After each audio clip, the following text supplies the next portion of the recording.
Hi guys! For today's video, magluluto ako ng beef stir fry with assorted vegetables. And these are all the ingredients that I'm going to use. And I also add prawns in it.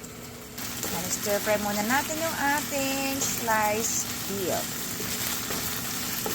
At ayan, nilagay na natin yung minced garlic natin. At ito pala, ginawa ko din ito guys.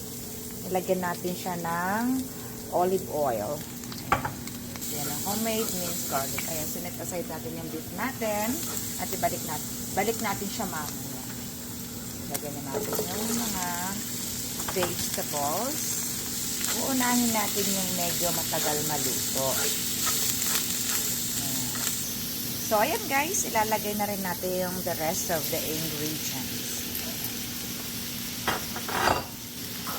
Haluin natin hanggang sa haluto na siya.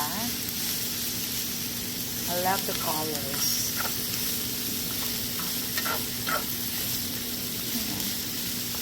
And then add natin yung ating frozen na shrimps. Ayan, luto na yung ating hipon. So, halo-haloin lang muna natin. Gawin natin yung bean sprout. Bean sprout yan guys. Yan, mix natin. Then, lagyan na natin yung niluto nating beef. Kanina. Haluin. Haluin ulit. Nang haluin hanggang sa mag-mix na siya. Then, nilagay na natin guys yung thickening sauce.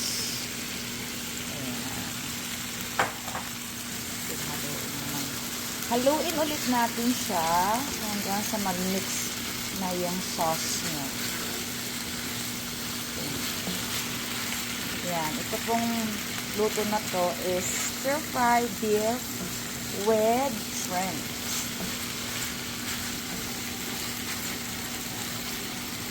Diba? Malapit na siyang maluto, guys. So, ayan guys, luto na yung ating dinner. Thank you for watching. Please don't forget to follow me for more videos.